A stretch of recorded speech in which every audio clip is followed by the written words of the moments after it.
इब्न कय्यम ने ही ये कहा ना कि जब मैं अल्लाह से दुआ करूं और वो कबूल हो जाए तो मैं खुश होता हूँ, लेकिन जब मैं अल्लाह से दुआ करूं और वो ना कबूल हो तो मैं डबल खुश होता हूँ क्योंकि दूसरे में तो डायरेक्ट अब अल्लाह ताला की मर्जी शामिल बिल्कुल है। ज़रूरी नहीं है कि ज़िंदगी में वही कुछ हो जो कि मैं और आप चाह रहे हैं, बल्कि इमाम इब्न क़य्यम रहमहुल्लाह कहते हैं कि अल्लाह ताला will test people with remedies of trials. यानी कि वो कहते हैं कि मुश्किलात को दवाई कहा इब्न क़य्यम ने। जब बंदा टूटा हो ना तो फिर अल्लाह ज़्यादा याद आता है। जब आप हार्ट ब्रोकन हो, कोई मसले मसाइल हो, तो फिर अल्लाह ताला की तरफ बंदा ज़्यादा रुजू करता है। इसीलिए आप अपनी हर ज़रूरत के लिए अल्लाह ताला की तरफ रुजू करें, लेकिन इस बात को जहन में रखें कि अगर अल्लाह ताला आपकी कुछ चीज़ें नहीं सुन रहे तो फिर आप और तसल्ली में आ जाएं, क्योंकि अब इंटरवीन किसने किया है? मास्टर ने किया। कि जब इंसान पे कोई मुश्किल आती है ना तो वो खड़ा बैठा लेटा हमें बुलाता है, पुकारता है, दुआएं मांगता है, लंबी लंबी दुआएं मांगता है। फिर जब हमसे, ये अल्लाह ताला के अल्फाज हैं, फिर जब हम उससे वो मुश्किल दूर कर देते हैं ना तो ऐसे मुंह फेर के चल देता है जैसे उसने हमें कभी पुकारा ही नहीं था। ऐसे ही कि लोग कहते हैं जी अल्लाह हमें छोड़े हुए है। मैंने यहाँ तक लोगों को अल्लाह माफ़ करे कहते सुना है कि यार we don't matter to Allah in this big universe. हम कहाँ एक दो लोग कहाँ अल्लाह के लिए मैटर करते हैं। आप देखें याकूब अलैहिस्सलाम जब अपने बेटे की काउंसलिंग कर रहे हैं, प्यारे बेटे की, यूसुफ अलैहिस्सलाम की, तो हर काउंसलिंग एंड हो रही है अल्लाह के तारुफ से। और किया सूरह यूसुफ कि बेटा बेशक अल्लाह समी है, बेशक अल्लाह अल अज़ीज़ है। यानी इसी तरह लुकमान अलैहिस्सलाम की एडवाइस देख लें, इसी तरह याकूब अलैहिस्सलाम की डेथ बेड पे भी एडवाइस है कि बेटा शिरक ना करना, तौहीद वाले ही बनना। यानी हर मौके पे अल्लाह का तारुफ मौजूद है। एक फैक्टर मैं और देखता हूँ ज़िशान, मैं चाहता हूँ इस पे आप भी कमेंट करें कि अलीम ने बड़ा इंपॉर्टेंट बात की कि हमने ना ये समझ लिया है कि अल्लाह ताला को बस मटीरियल ख्वाहिशात के लिए पुकारना है। मैं कहना नहीं चाहता लेकिन I have to use this word like a genie in a lamp. नाउज़ बिल्ला। जैसे अलादीन ने वो चिराग जो है उसको रगड़ा, जीनी निकला, उसने कहा जी बताओ क्या तुम्हारी ख्वाहिश है। I think most people perceive Allah ताला नाउज़ बिल्ला लाइक दैट कि जी बस जब ख्वाहिश कोई पूरी करानी है तब अल्लाह के पास जाना है।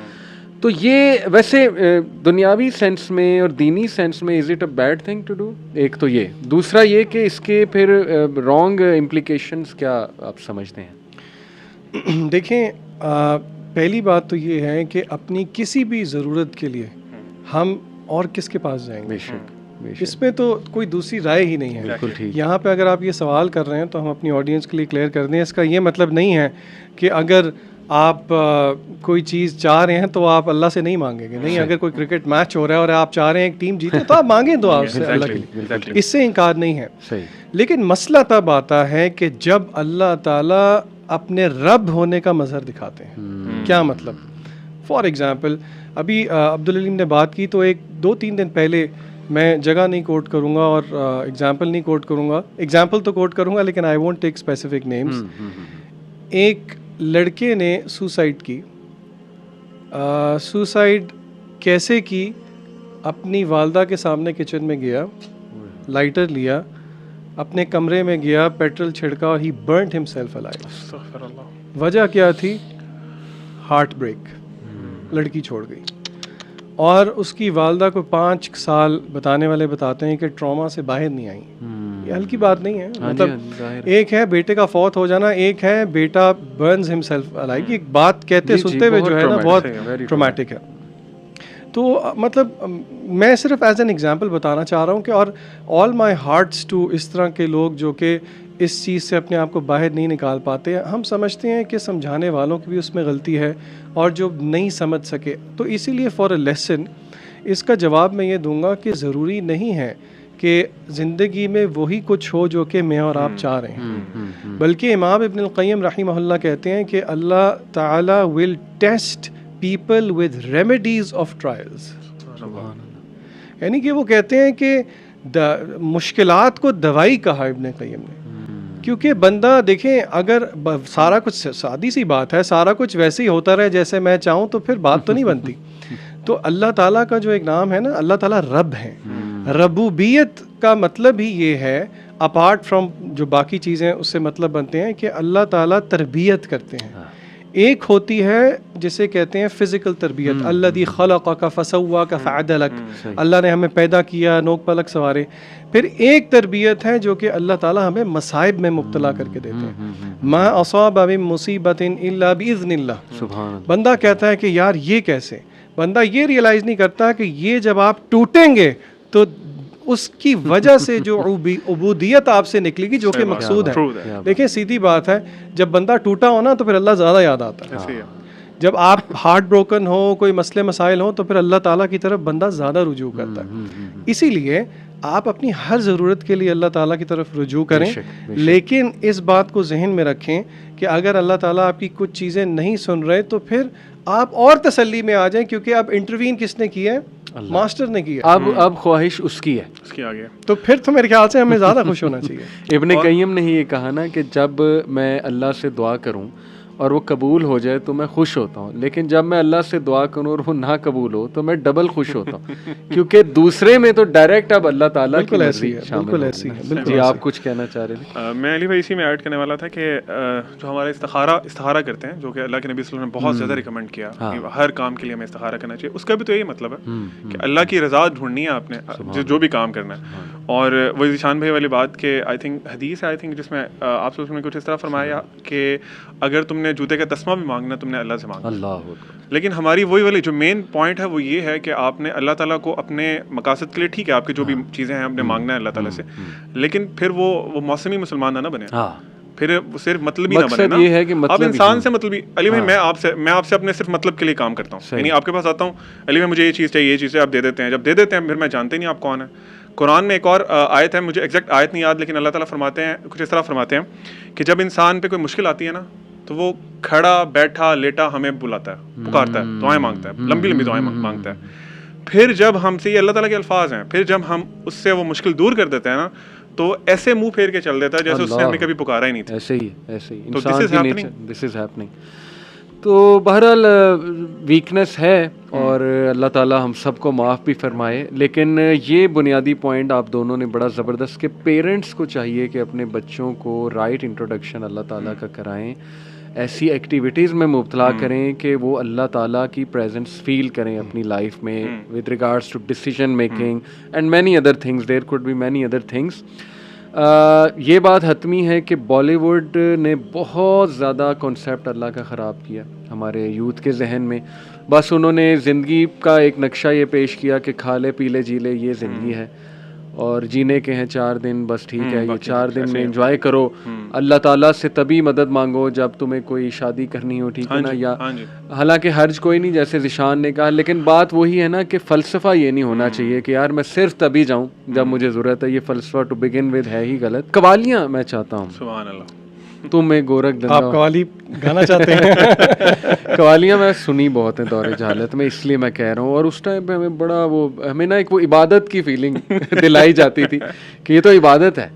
तो आज भी आपने देखा है कई लोग नमाज नहीं पढ़ते, लेकिन ये कि उनकी इबादत कवाली सुनना है कि बस यही इबादत है हमारी। तो उसमें शायरी एक तो बुल्ले शाह की, बाबा फरीद, कुछ लोगों के लिए बड़े ग्रेट शायर ये होंगे, गुजरे हैं, ठीक है, कुछ शायरी इनकी काबिल गौर भी होगी, अच्छी भी होगी, लेकिन the way they have distorted the concept of Allah ताला, सही बात है, मतलब बहुत शिर्क नजर यहाँ पे आता वी है। Need to draw lines. Yes we need, मतलब मैं हैरान हूँ लोग वो शायरी सुन कैसे लेते हैं जैसे तुम एक गोरख धंधा हो। नॉट श्योर ये किसकी है, लेकिन आप अल्लाह ताला को क्या कह रहे हैं? गोरख धंधा का मतलब होता है कि ना समझ आने वाली चीज़। फिर वो बड़े उसमें आगे शायरी करता है, खैर उसमें मैं नहीं जाऊँगा।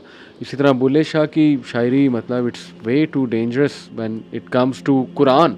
कुरान की तरफ देखें, उसमें अल्लाह का क्लियर तारुफ है, लेकिन जब हम इन पोइट्रीज़ की तरफ देखते हैं मैं दंग रह जाता हूँ यार, इतनी जसारत, इतनी जुरत की हुई है। तो इस पे लोगों को एडवाइस हमें करना चाहिए कि यार this is not the source, this is the source जो लोग ले रहे हैं। यहाँ जो अभी अल्लाह के बारे में इंट्रोडक्शन हो रहा है वो यहाँ से मिल रहा है, यहाँ से मिल रहा है। जो आप अभी बात कर रहे थे ना पेरेंटिंग वाली, उसमें मैं एक चीज़ ऐड करना चाहूँगा। मेरे एक टीचर उन्होंने ना बड़ी अच्छी बात की, क्योंकि सवाल पैदा होता है फिर पेरेंट्स पूछेंगे भी कि चलें आप बता दें कैसे अल्लाह को इंट्रोड्यूस कराएं बच्चे को। तो आई थिंक के सबसे बड़ा उसका मज़र ये है कि आपकी अपनी पर्सनालिटी में ना, आपके तमाम अमाल में, दिन में जो आप बच्चे के सामने करते हैं, उसमें अल्लाह का खौफ, अल्लाह से मोहब्बत, वो सारे, क्योंकि दोनों विंग्स हैं ना एक बॉडी के, ये नज़र आने चाहिए उसको। बिल्कुल ठीक। मुझे उन्होंने बड़ी अच्छी बात उन्होंने बताई, वो कहते हैं कि आप बच्चों को जितना मर्जी कहते रहें कि अल्लाह से डरो, अल्लाह ताला इस तरह कर देते हैं, अल्लाह ताला ये करते हैं, जो मर्जी करते रहें, उस पर कभी वो इम्पैक्ट नहीं होगा। यहाँ तक कि आप कभी कुरान पढ़ रहे हैं ना, या आप कोई अल्लाह का जिक्र कर रहे हैं, आपकी आंखों से आंसू गिरेगा ना, तो आपका बच्चा चाहे वो एडल्ट हो गया, चाहे वो टीनेजर है, अली भाई, इवन हम लोग समझते हैं कि टीनेजर्स बिल्कुल ना, वो बिल्कुल ही नॉनसेंस होते हैं, हमारा ये कॉन्सेप्ट है, उसके दिल में वो ऐसा चीज़ बैठेगी ना सारी ज़िंदगी के लिए कि ऐसी क्या चीज़ है कि मेरा बाप, उसकी आंखों में आंसू आ गए उसकी बात करते हैं। तो आप प्रैक्टिस करें खुद बीइंग पेरेंट्स, और उनके सामने एग्जांपल दें। बच्चे अली भाई इतना ज़्यादा इमिटेट करते हैं ना, छोटे छोटे होते हैं, बोलना नहीं आता, आप उनको अल्लाह से सिर्फ अल्लाह के बोले ना, तो वो अल्लाह कॉपी कर लेते हैं। सही, ठीक है। आप कुरान पढ़ रहे हो ना, तो वो खुश होते हैं आके देखे कि ये कुरान पढ़ रहे हैं, अल्लाह पढ़ रहे हैं, अल्लाह पढ़ रहे हैं। तो द पॉइंट इज कि this all depends on you कि आप इसको कैसे करते हैं। अगर आप क्लियर है ना, विजन आपका क्लियर है कि मैंने बच्चे को अल्लाह को इंट्रोड्यूस कराना है। एक शेख हैं, वो एक बड़ी अच्छी बात करते थे, फिर आप कंटिन्यू करिएगा। वो कहते थे कि अल्लाह ताला ना पेरेंट्स को कहते थे कि अल्लाह ताला क़यामत वाले दिन ना तुम्हें एक कटारे में खड़ा करेगा और अल्लाह पूछेगा कि कोरा कागज दिया था मैंने तुम्हें, इस पे जो लिखा है तुम लिख के लाए हो। तो बच्चे की जो जिम्मेदारी, बिल्कुल ऐसे ही है। तो एक एज तक तो हमारे इन्फ्लुएंस में है ना, उसके बाद वो इंडिपेंडेंट होना शुरू करता है, उसके अपने अमाल और सारा कुछ। ज़ीशान सॉरी, एक बात मैं चाहूँगा कि ये तो हमने डिस्कस कर लिया कि वो सोर्सेज जो शायद लोगों को दूर किए हुए अल्लाह से, वो इग्नोरेंस है, अल्लाह के बारे में गलत बातें हैं, शेर व शायरी ऐसी पढ़ ली, उसमें अल्लाह का कोई कॉन्सेप्ट बिल्ड कर लिया, लेकिन सोर्स की तरफ गए नहीं आज तक। सोर्स है कुरान मजीद, सोर्स है नबी सल्लल्लाहु अलैहि वसल्लम की बताई बातें, सहाबा का कैसा ताल्लुक़ था अल्लाह से, वो सोर्स है। एक आयत पढ़ूंगा, फिर चाहूँगा आप सोर्स की तरफ आएँ, सोर्स से बताएं कि अल्लाह को कैसे समझना है और कुछ things to take care of while understanding names and attributes of Allah, और कुरान मजीद हमारी क्या इसमें रहनुमाई करता है। ये है जी सूरह फुरकान आयत नंबर 58, वतवक्कल अलल हय्यिल लज़ी ला यमूतु वसब्बिह बिहम्दिही वकफ़ा बिही बिज़ुनूबि इबादिही खबीरा, and rely upon the ever living. पहली तो बात, ये जो नाम है अल्लाह का अल हई, इस पे भी मैं चाहूँगा आप तबसरा करें।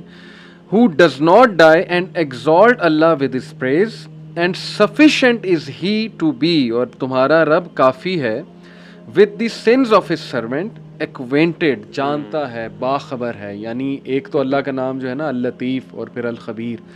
इस पे ज़रा रोशनी डालें कि लोग कहते हैं जी अल्लाह हमें छोड़े हुए है।